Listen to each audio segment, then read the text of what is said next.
welcome to the BoshNRoll channel. If you want to support my daily Eternal Magic offerings while getting amazing perks like the BoshNRoll Discord community, have me play your deck on the channel, or listen sideboard guides before tournaments, check out the Patreon or YouTube membership program.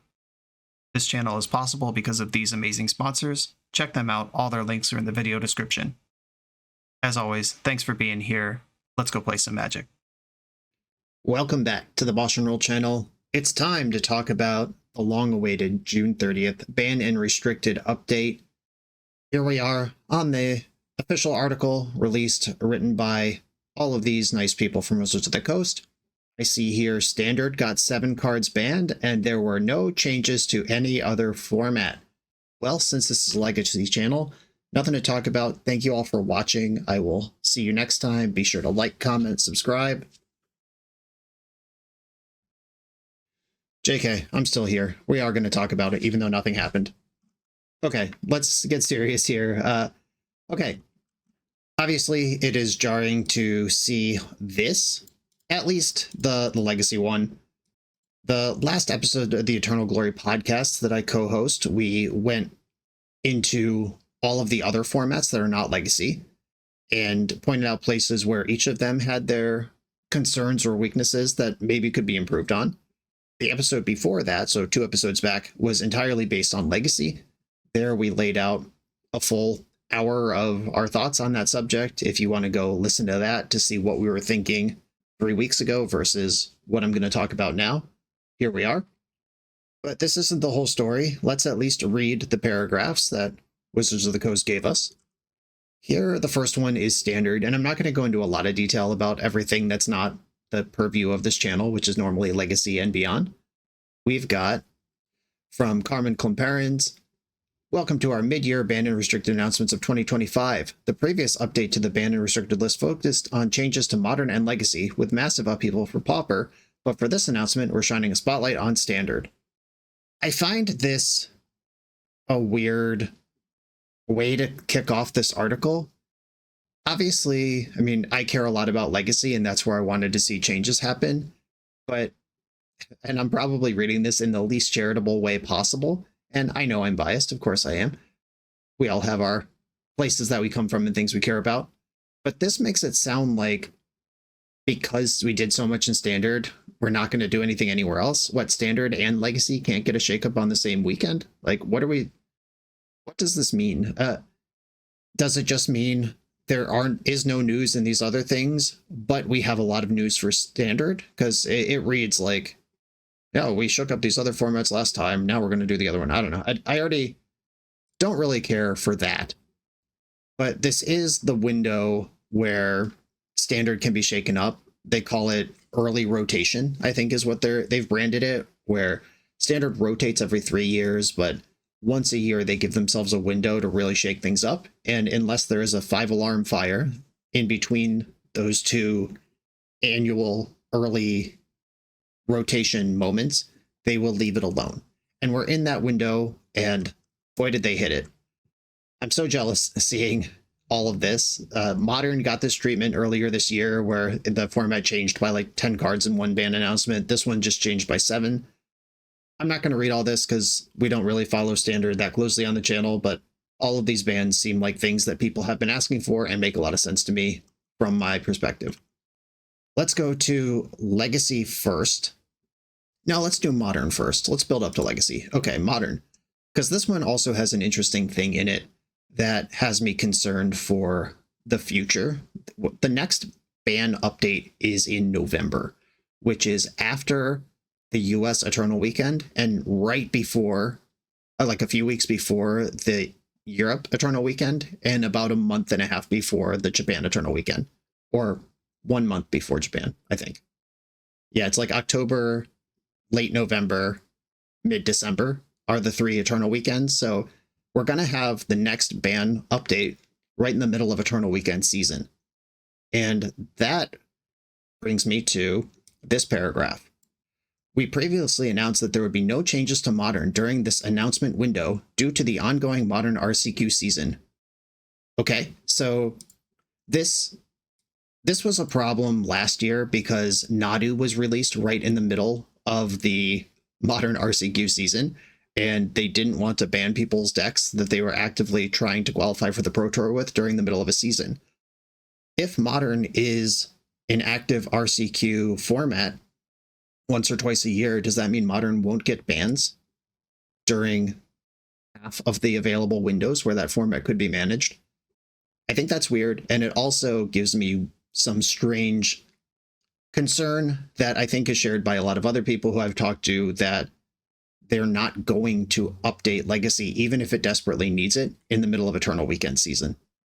This section is mostly well explained and well reasoned. I know that Boros Energy has been the #1 deck for a long time, but they pointed out Quarry Steel Cutter and Ketramos are cards that have emerged out of recent printings that can challenge Boros and show up in other decks. Gruul Broodskale combo just won the Spotlight series recently. And here we have a number. It's kind of important to pay attention to numbers because we don't get a lot of them. Wizards of the Coast intentionally plays it tight when they talk about bans, when they don't say a 55% win rate is a bannable deck. A 28% meta share is a bannable deck. They just don't do that because those aren't the only factors, and putting that out in writing would be something that people can point to and say like, aha, see here, it's over your line, you got to ban it. And they don't want to be attached to any of that. But here, Carmen says, with new cards showing up, new decks being built, and the most popular deck archetype occupying less than 20% of the total metagame, it looks like a great time to be playing Modern. And I have some Modern videos pre-recorded. They will be coming out. I play against Boros Energy in a few of them, and I have the conversation of Boros Energy is obviously a very powerful deck. A lot of stuff overlaps to make a really efficient aggro machine, a really efficient combo machine, a really efficient endgame machine. Though all of those things being true, I don't necessarily think that action needs to be taken just because the deck is good, and it does ultimately want to attack you for 20. They have some burn between Flage and Goblin Bombardment and Ajani, but they are trying to put creatures on the board and turn them sideways for the most part, which is mostly what Magic the Gathering is supposed to be. So I am not that surprised nor that upset that no action was taken in Modern, even though the statement above does seem to indicate they weren't going to take action regardless there. The BoshNRoll channel is brought to you by Tales of Adventure. TOAMagic.com has almost 100,000 unique cards in stock. They offer free track shipping on every order, plus next day or 2-day options when you have an event coming up fast. They offer on-site pickup at major Magic events throughout the US, so you're never scrambling before your tournament. Stop by their booth to buy, sell, or trade at upcoming regional championships, Magic Con, Spotlight Series, and more. I love their selection of individually scanned high-end cards that show you exactly what you're buying. And the best part is saving 5% on every order with promo code BOSH. From Ancestral Recall to Zombie Master, get what you need quickly and in one place at TOAMagic.com. Eternal lives here. And now Legacy. Okay, so here is the big part of the episode, of course, because this is the primary format you come to me for. No changes. I think 100% of people who I talked to thought that something would be done with Reanimator here. Obviously, Oops All Spells is annoying, and we are going to talk about it, and it is a weird deck to be as good as it is. And there is a section about Oops that we'll get to, but Oops All Spells was a I'd like to have, where Reanimator was a must-have on my shopping list of things that I'd really like changed about the format. Reanimator has just been the best deck for a full year now. 3 cards have been banned out of it, and it remains the best deck. And we are, I think, at the critical mass where we keep shaving, or they keep shaving, not us, obviously. By the way, those of you who like to push the content creators are in charge of bans indirectly narrative, look at this shit. Clearly we're not. Clearly nobody at Wizards of the Coast listens to the Eternal Glory podcast, or else this article would be written differently, even if they came to the same results. We made so many points that are simply not even in the ballpark of being addressed here. And not that I expect them to, I'm just saying. Those of you who think that I'm in charge of the ban list because I have a YouTube channel can just stop. Okay, so the point I was making is Entomb is obviously the most broken card in the Reanimator shell. That is a card that has been banned in Legacy in the past. It was unbanned in late 2009. Entomb Reanimator won the very next Legacy Grand Prix. It was illegal for a long time. It immediately put its stamp on the metagame when it was unbanned. Mystical Tutor was banned shortly after Entomb was unbanned. There was a window where we could Mystical for Entomb or Reanimate. That was a time in Legacy, by the way. Let me tell you, I was playing that. The Entomb has been banned in the past. Immediate tournament success when it gets unbanned led to another powerful old staple getting banned. Mystical Tutor is obviously a broken card. It should be banned. But Entomb was the thing that kind of pushed that over the ledge. And now we have banned Grief, Psychic Frog, and Troll of Khazad-dûm to try to get Entomb decks in line. Psychic Frog has its own problems. I think Grief would be okay if it wasn't supporting a perfectly balanced combo ecosystem where reanimating the Grief is pretty good if you don't have the Entomb to reanimate something bigger. But if they were just scamming, I don't think Scam needs to be banned. I think Scam Reanimator does. Psychic Frog has all its own problems. That card should be banned, and it is. And Troll of Khazad-dûm is only banned because Entomb and Reanimate exist around it.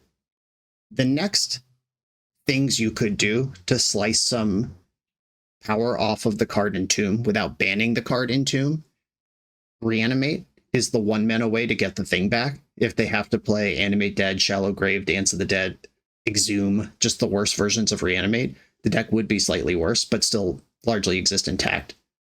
My stealth option as a card that I also have my eye on that is potentially unfun and too good for Legacy is Tamiyo, Inquisitive Student, which is the core of the Juke in the current Tempo Reanimator deck. I think if they just play Delver Secrets instead of Tamiyo, that deck is a million times worse.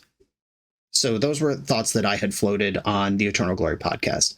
Entomb, massive tournament resume, massive historical weight behind it, clearly is the problem, but it is a card I would be sad to see it leave Legacy because it is such an iconic piece of the format at this point. It's been unbanned for 15 years now, even though it has not always been legal, despite what some younger Legacy players believe. So the conversation that we were all having as community members, as Eternal Glory hosts, as other content creators, as just people who play Legacy was, are they going to finally ban Entomb, or are they going to ban another 1 or 2 cards to try to bring Entomb into line? There was no conversation being had that Reanimator's fine. According to MTG Goldfish, in the last 7 days, Tamir Reanimator is 18.1% of the meta. Going back 14 days, it's 19.9. Going back 30 days, 19.3. But it has been the number 1 deck, with the number 2 deck 6.7, 7.4, 9.3. So these decks underneath Reanimator do rotate week to week, at least change like jockeying for position, but they are the same decks. But Reanimator just firmly at the top, representing 2 or 3 times the play rate of the number 2 deck, has just been solid for months now. And the win rate, like play rate and win rate are different things. 100 out of 125 people could play a bad deck, and that wouldn't mean it's a good deck. However, Reanimator is winning a lot. It is frequently 5 to 7 slots in challenge top 8s. It frequently wins challenges. It's in the league 5-0 dumps all the time. We had some data supplied by Joe Dyer and the MTG Legacy data collection community on our episode of Eternal Glory 2 episodes ago where we talked about Legacy, and Reanimator was showing a win rate with margin of error landing at somewhere between 53 and 60% win rate. 60 is a messed up win rate. Like I mentioned on the number part where Carmen said 20% or less of the metagame seems to be okay for the best deck, Wizards has in the past indicated that 55% win rate is a spot where they start to become confused or concerned. I believe they said 55% in the one where they banned Dreadhorde Arcanist. They didn't even give us a win rate for Underworld Breach when they banned that one after existing for like 2 months. They hit that one real fast and didn't want to tell us how much it was winning. But Reanimator is in that high 50s win rate while being the most played deck by a lot over a long period of time. This is not a flash in the pan. It is not a glass cannon. This is just what the format is about, and it's what the format has been about for over a year. Which means that whole conversation between, is it time to hit Entomb or do we keep trying to nerf Entomb, amounted to nothing inside the halls of Wizards of the Coast. Let's read what they said, though. Been a few months since we last took action in Legacy. Back in March, the only real way to engage with the Legacy format was by playing some form of combo, prison, or Eldrazi. At the time, our intent was explicitly to remove the negative play patterns of Sowing Mycospawn and take Dimir Reanimator down a peg. Thus far, the results have been mixed to positive. I wonder who the sample size is for that, and what is the range of mixed. Because it's been mixed to negative, is what I've understood. I mean, we like that we're not just losing to Sowing Mycospawn all the time, but we don't like that the two obviously most powerful decks after the last ban are still the best, among the best two decks. One of them is the best, and then Oops All Spells remains in that top 5 zone. Since the banning of Sowing Mycospawn, Eldrazi decks have more or less vanished from the metagame, with Mystic Forge Artifact combo taking its place as the most popular colorless deck. Sure. Dimir Reanimator, on the other hand, has remained the most played deck in the format, albeit at a lower win rate and smaller share of the metagame. In a lot of ways, this is the process working as intended. Okay. So earlier in the same article, she said 20% of the best decks seems like a good time to be playing Modern. Is 18% okay? Is 19.9? I mean, we're right there. We're a rounding error away from that 20% being okay target. And were the win rates 65%? And we're glad they're down to 60? Like what actually are the numbers? And this is a spot where I usually try to maintain caution. I used to have a real job before I was a YouTuber where I had access to a lot more information than the rank and file people I worked with did. And either in the lunchroom or hanging out with friends or in a team meeting with more people who did not have the information I did, hearing the way that they wanted to solve problems or wanted things to be done sounded very childish to me, like kind of stupid, uninformed, entitled. There were a lot of things where if they had the information I had, they would not be saying the things they said. And I try to keep that in mind when I think about Wizards of the Coast and their ban philosophy, because Wizards has more information than us. We have these resources like MTG Goldfish and MTG Top 8 that show us, combo is 55% of the legacy metagame, with Reanimator being 20% of that. But we don't have every single piece of data from everything, which Wizards of the Coast does have. What the legacy data collection project people can scrape from challenges and league drops and stuff is a lot. It's not all of it.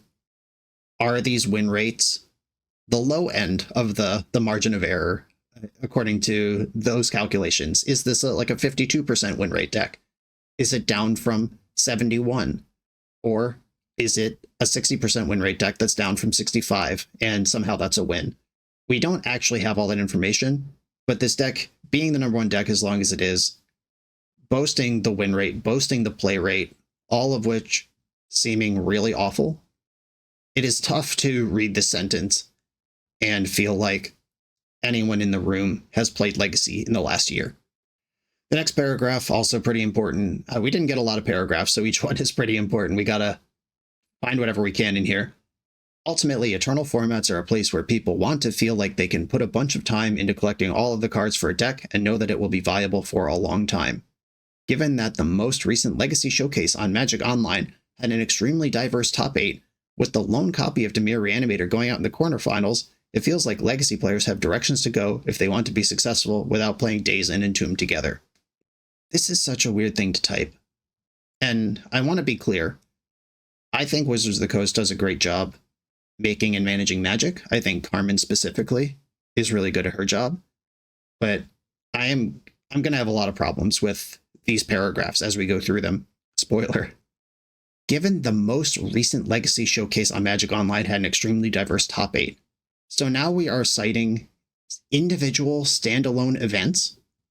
Like where is the part where it says Reanimator has a 54% win rate, down from the 60 that we banned last time. Where is the part that says anything like that?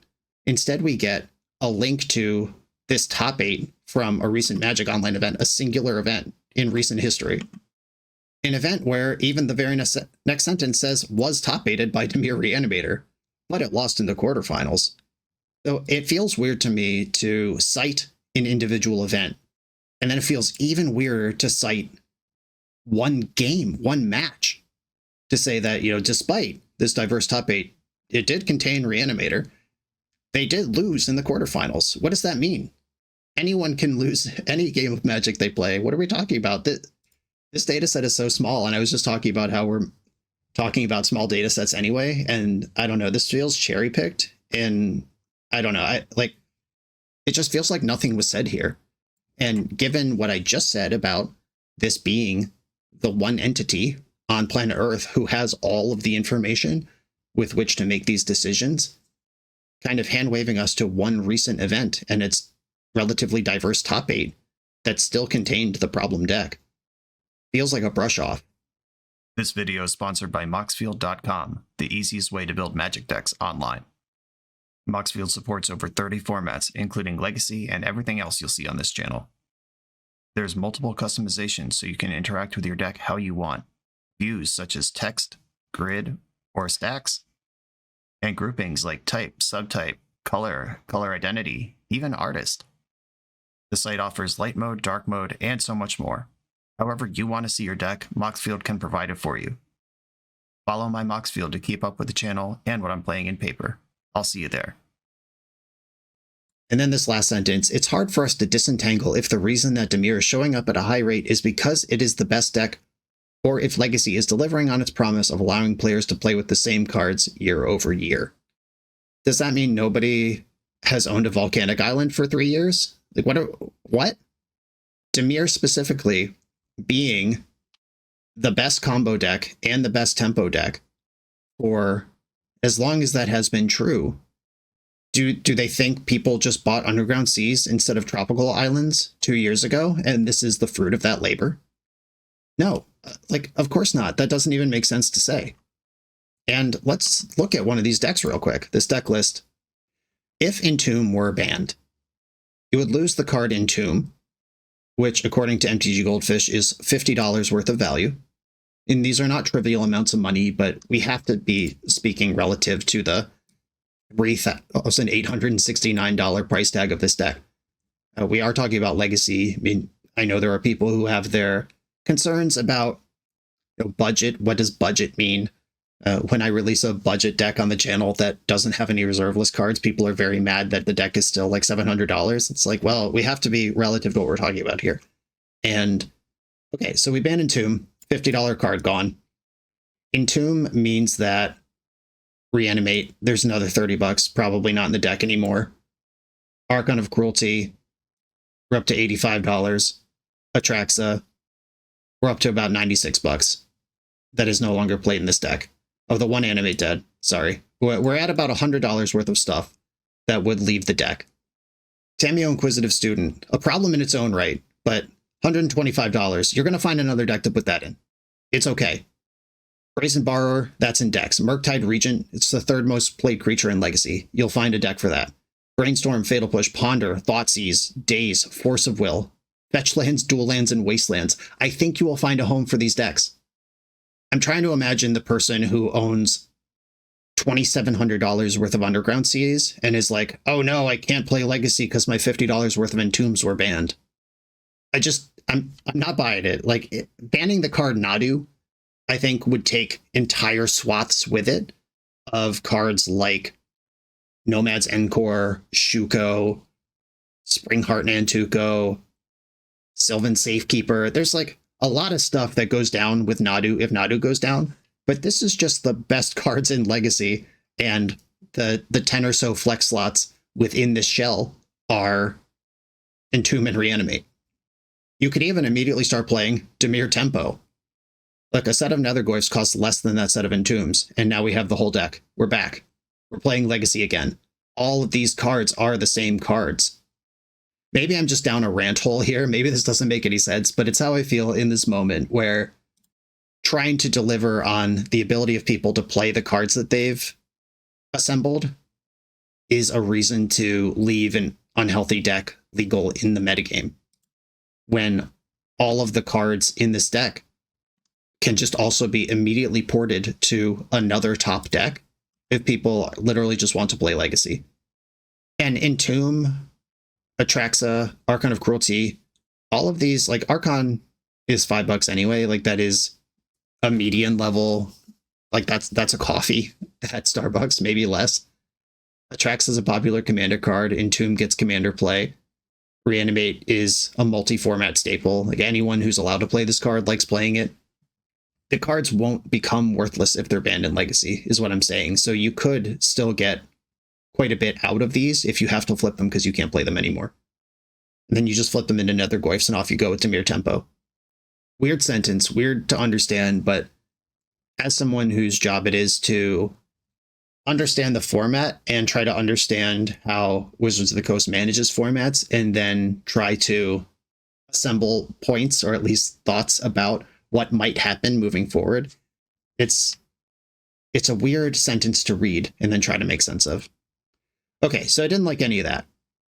I do like that Sewing Mike is one of his band, though. Good job on that one. And here we go into Oops All Spells. One divisive topic in Legacy is the existence of the Oops All Spells deck. And this is... I just want to put some perspective on this. I've been a vocal proponent of banning Oops All Spells. I think that Undercity Informer and Balustrade Spy should be banned. I don't believe in hitting Memory's Journey or Jack-O-Lantern to make them a little softer to hate or anything like that. I don't believe in banning one or the other of the payoffs because then they just play Belcher or Lively Dirge or Besiege the Mirror or just something to replace those 4 slots and off they go. I think this deck should be banned. However, I recognize that there is also the conflict of win rate versus play experience going on, where Oops All Spells has spent time as the #1 deck since the previous ban update, and since then it has kind of settled into that top 5 zone. In the last 7 days, it was the 5th. We go 14 days, it was number 4. We go 30 days out, it was number 4. 90 days out, it was number 3. A year ago, 365 days out, it was number 2. This is the continued presence at the top of the metagame of a deck that, while a beautiful work of art, like I do love that this is possible in Magic the Gathering, it's pretty tough to try to enjoy playing with or against it. So that's how I feel. However, if we're going strictly by win rate, I recognize that this deck is probably fine. It's the relatively high win rate of something that's also miserable, that it's the 1-2 punch that gets me. If it was miserable but sucked, or very good but fun to play against, I could be convinced either way, but it is right in that sweet spot where you get the worst of both. But I would have been okay with Oops not taking a hit here, but I'm just like shocked that Reanimator didn't. But let's read about Oops All Spells. Oops All Spells is a deck that exists on the back of technicalities and technically complex rules interactions. The deck gets its name by not playing any cards that are lands on their front side, and then maximizing what it can get out of that restriction. In its initial configuration, it uses Balustrade Spy, or Undercity Informer, to mill its entire deck, recur some creatures like Narcomoeba and Poxwalkers, and use those creatures to fuel the flashback cost of Dread Return targeting Thassa's Oracle to win immediately. After sideboarding, the deck can dodge Graveyard Hate by using Goblin Charbelcher to reveal 40 or 50 cards and kill the opponent in one giant shot. As the deck has evolved over time, cards like Jack-O-Lantern and Memory's Journey have helped the deck to become more resilient to interaction. Now, this is part of the story. Goblin Charbelcher is one of the jukes. Barrogoyf, Rotting Regisaur. There is another juke, which is just play creatures off your Dark Rituals. So we're not mentioning that one. And they did call out Jack-O-Lantern and Memory's Journey. This tells me that there is some awareness of Legacy discourse, because someone who really didn't know anything about the format would not mention these cards. These are the kind of advanced level people who are really in the weeds, who want to protect Oops All Spells as a deck, but do think it needs to be taken down a peg. These are cards that have both been suggested to me as ban targets in the last 4 months, which I think is silly, but here they are on the list. So that is a good sign that they were mentioned.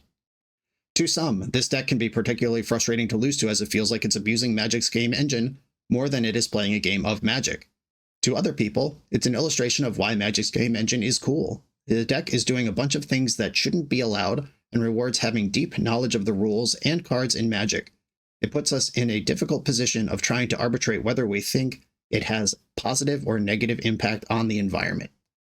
Okay, so first sentence, nailed it. It feels like you're not playing Magic. Second sentence, it is very cool that this exists. Nailed it. I agree with both of these sentences. The deck is doing things that shouldn't be allowed. I agree with the first half of the sentence.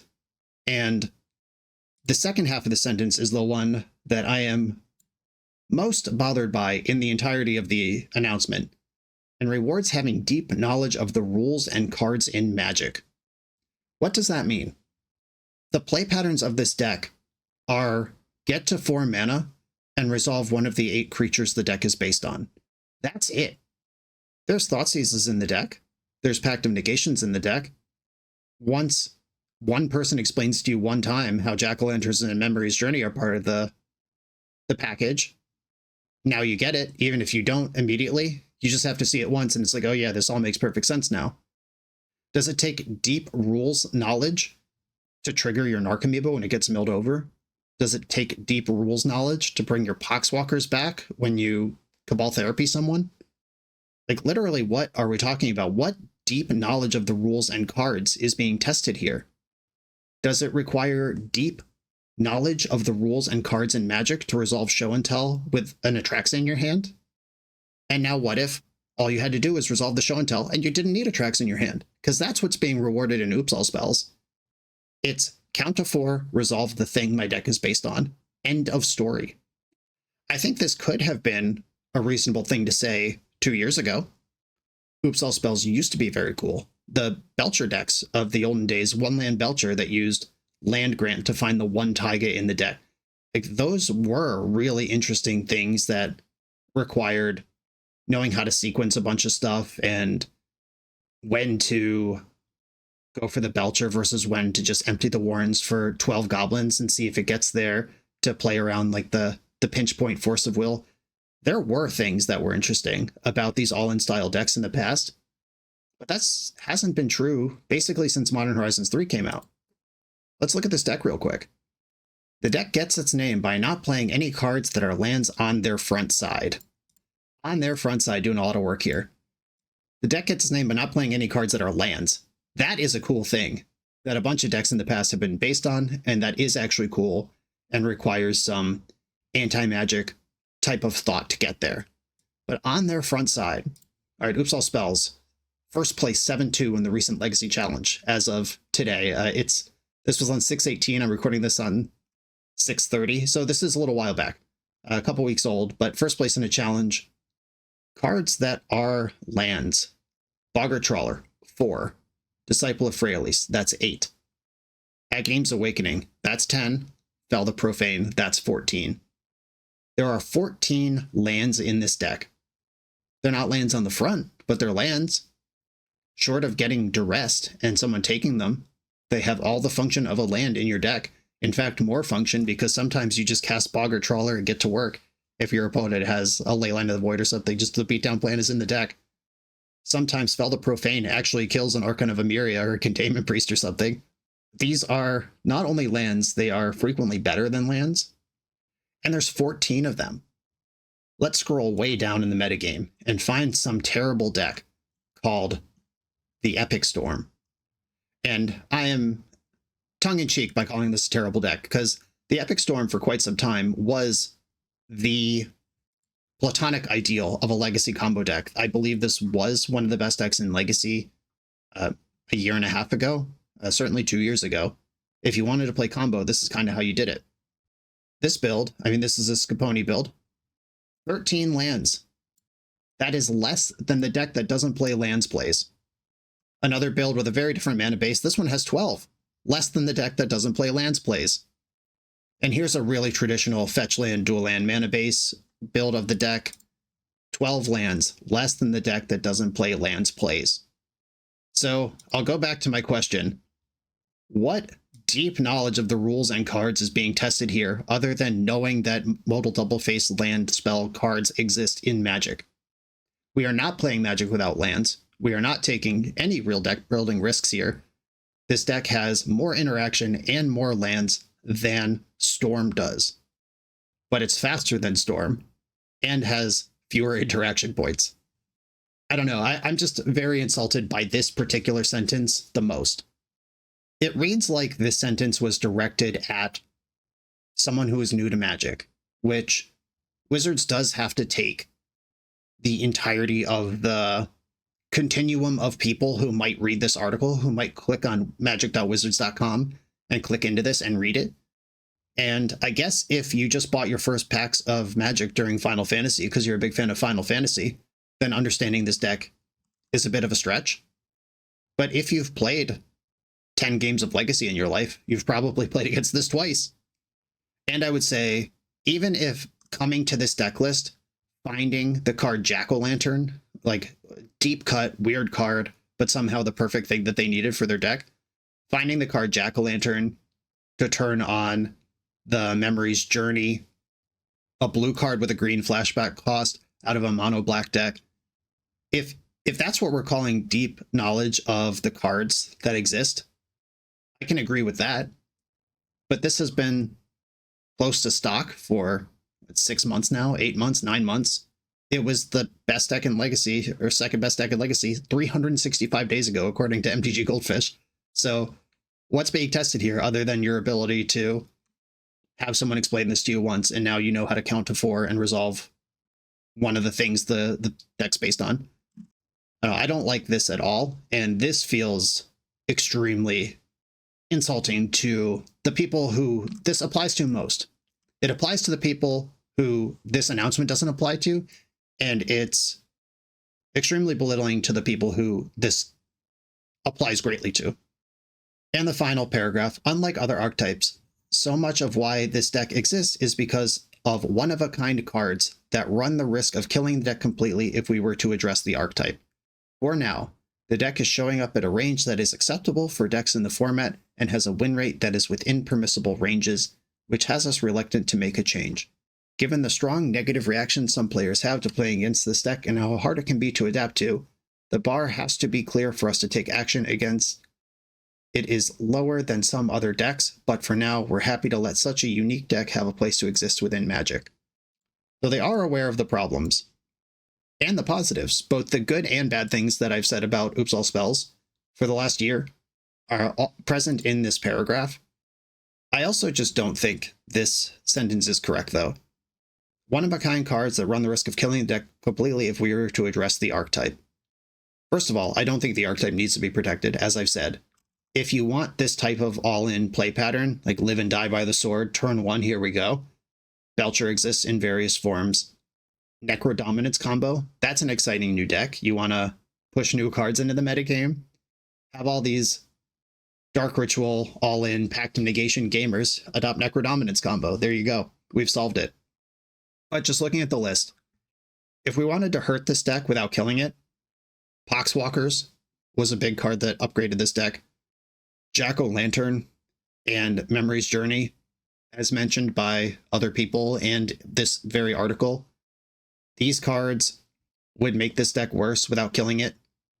Though I think, reading between the lines here, they're kind of saying it would be embarrassing to have Jack-O-Lantern banned in Legacy to protect the play patterns of a deck that wins on turn 1 with tons of interaction, which I agree with. We talked in the Reanimator section about banning Troll of Khazad-dûm, banning Grief to try to protect Entomb.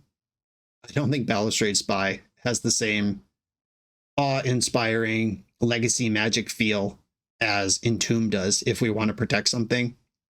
I think what they're saying is the cards we would have to ban in order to take this deck down a peg without killing it completely are just so embarrassing that we're not going to think about it, and we're going to let it ride with the problem still intact moving forward. If you want to see what this deck is actually about, watch my video yesterday. It is a 35-minute video, including a 6-minute deck tech and all the ads I placed in my videos, so probably in the neighborhood of 23 minutes of gameplay. I go 5-0, 10-0, not losing a game, beating every hate imaginable, counter spells, Lay Onto the Void, Arcane of Myriad, Chalice of the Void, beat it all, didn't matter. And that's coming from someone who does not play the deck and barely knows what I'm doing. So study up, put it on 2x speed, you'll be done before you know it. But to summarize this, I am more, while I don't like Oops All Spells, I really think Reanimator is over the line and action should be taken. It should have been taken. I think that Legacy has been a full ban cycle behind for over a year now. They left Grief legal 3 months longer than they should, thinking Modern Horizons 3 would shake things up. But then it got Psychic Frog added to the Grief package. When they banned Grief, they left Frog legal. Eventually they banned Frog, and Troll of Khazad-dûm or something else out of Reanimator should have gone with Psychic Frog. It didn't. 3 months later, Troll of Khazad-dûm goes, and then here we are another quarter later, and now no changes. So I think we were a full cycle behind already, and this cycle will now push us to 6 or 7 months behind where a lot of Legacy players think the format should be.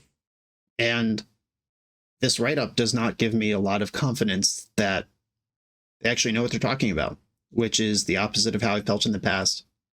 This article feels like it was written for people who don't play Legacy, not for people who do play Legacy. And why do people who not play Legacy get to be the target audience for the 5 paragraphs we get every 6 months to talk about what Wizards of the Coast is thinking about our format? I'm very disappointed with this. Modern got that giant 7, 8, whatever it was, card shakeup earlier this year. Standard just got a 7 card shakeup. Lord, I see what you've done for others, and I want you to do it for me. I want to see one of these Legacy. I want them to dig in. I want them to do the work. I want them to ban 4 or 5 cards at once, and I want them to unban several cards at once. I want one of these shakeups, and unfortunately, after the last ban update on the Daily Magic live stream, or Weekly Magic live stream right after the bans, Carmen was on there saying, don't expect a shakeup like that in Legacy. That format moves slow by design, and we're going to keep it that way. And this no changes. I really thought the minimum was Entomb or Reanimate, and then we could debate about the merits of anything else they do. I did not actually even have no changes in my range of possibilities for this morning. What this means for you as a Legacy player, Thoughtseize is the best card in the format right now. All of the best decks should probably be playing it. You have to reach into the hands of these combo players and take their combo away. And if you are the combo deck, guess what card both Oops All Spells and Reanimator play? There it is, Thoughtseize. If you're trying to play fair, you have to check the graveyard box before you do anything else. That means Nile Spellbombs in main decks, Soul Guide Lanterns in main decks, probably 2 is where I'd start in a Force of Will deck. I think about my beloved Bug Beans, which is still my favorite deck in Legacy, even though it's not currently clocking the metagame charts. That deck has 4 Force of Will, 2 Daze, 2 Thoughtseize, and 2 Nile Spellbombs in it. And that's kind of the bare minimum, I think, to survive game 1 some amount of the time. And then you go to the sideboard and you can do more. This is our new normal. Get used to it. Dimir Reanimator will be the #1 deck through at least the American Eternal weekends. That includes the Steel City Spectacular and the upcoming Buffalo Chicken Dip Legacy Winamax weekend. You will see Reanimator. Oops All Spells does tend to be less popular. I feel like this is something where Oops All Spells, grinding through a league with a reasonable win rate in 30 minutes has its own value on Magic Online. But to actually sleeve up this deck and get in a car and drive to a tournament and have to sit face to face against a human being and do this, I feel like there is a loss of interest in the paper space for Oops All Spells, but you do have to respect it. Luckily, if you're respecting Dimir Reanimator, you're probably incidentally respecting Oops All Spells metagame-wise. We at least have that going for us as a format with 2 toxic graveyard decks near the top.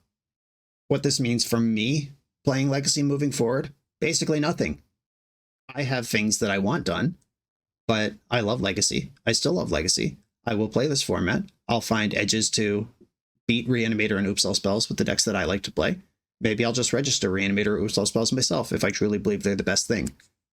Eternal Weekend is my Pro Tour every year. That's my Super Bowl. I plan to do all 3 this year. I hope to see everyone in Pittsburgh, Lucca, Italy, and Japan. I forget what city it's in, but I hope to go to Japan for the first time this year.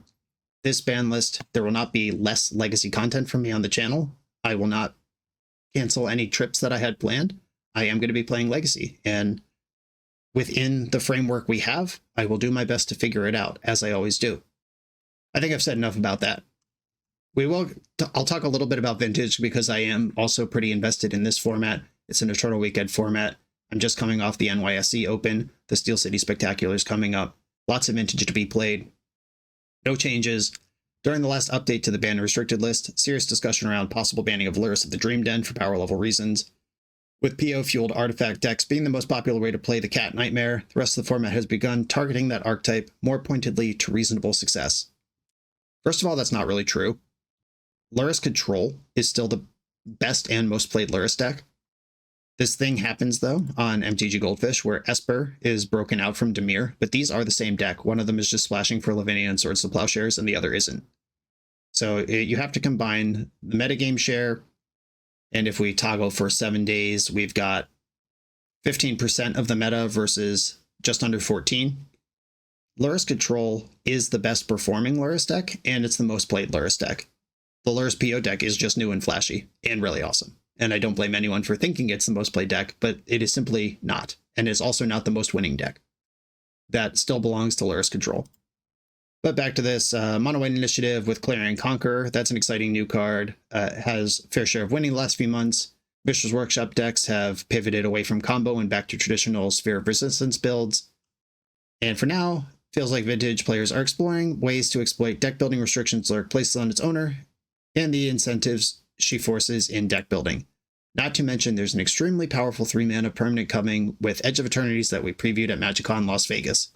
And then there's this image of Tezzeret, Cruel Captain, a card that was previewed in Vegas, and immediately all the Vintage players on Twitter and Blue Sky and in my Discord and everywhere were abuzz about this thing. But that's a video for another day. I'm going to leave this one here. I was concerned that this video would be like 10 minutes long and I wouldn't have anything to say, but I appear to be clocking in at just under an hour. I must have really gone in. I blacked out for a while. Did I say anything horrible? I don't know. Well, there it is. That's my stream of consciousness review of this. It was not a live reaction. I did have a couple hours to think about it, but it is still pretty fresh, and I have not played any Magic since it was revealed. However, nothing changed, so it's not like I don't understand the format. I'm out of here. I will be back every single day. Still playing Legacy, still playing Magic. I don't hate Magic. I don't hate Legacy. I do not love some aspects of this announcement, but we get what we get. I'm out of here. Like, comment, subscribe. See you tomorrow.